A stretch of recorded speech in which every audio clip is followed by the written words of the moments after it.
His hand grasped on my hip, squeezed, and his blue eyes softened as he hiked the strap of his duffel bag up onto his arm and angled his body in my direction. "We'll be fine, babe. Always have been, always will be."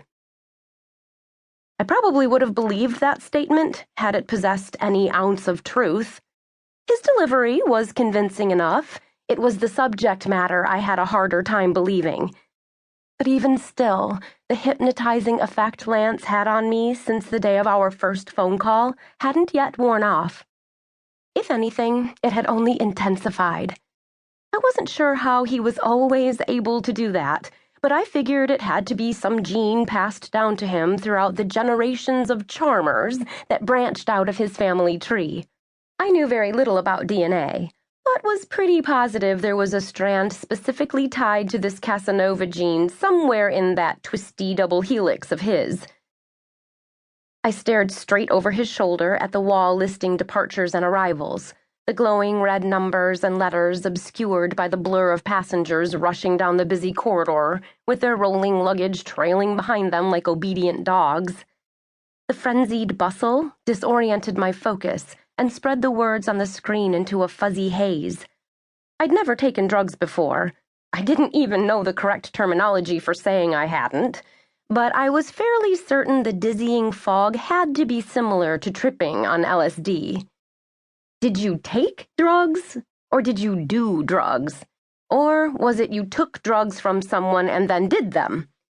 All I really remembered was to just say no, and that's what I wanted to do right now. Tell Lance that no, he couldn't leave me alone for the next month and a half. I was ready to put my elementary school-learned refusal skills to work. "We'll be fine," he assured once more, stooping down to search my eyes. I nodded quickly, trying to believe him because he sounded so sure.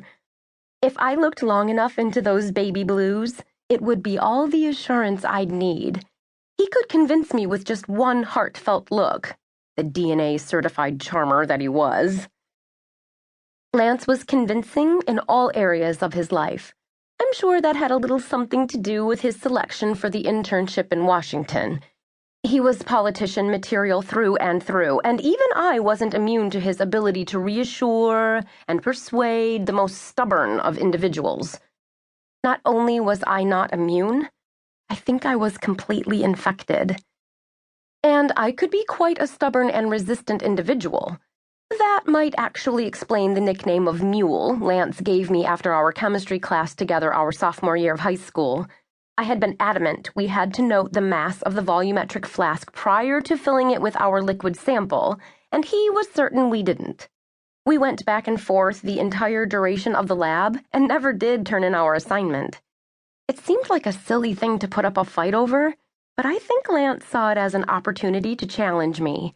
And when you were someone like Lance, the son of both an affluent lawyer and a representative in Congress, when the opportunity for an argument arose, you jumped on it. It's what you did. It's what you were good at. The challenge was the thrill, and these past 6 years with Lance by my side had definitely been thrilling, to say the least. "Darby," he whispered against my forehead.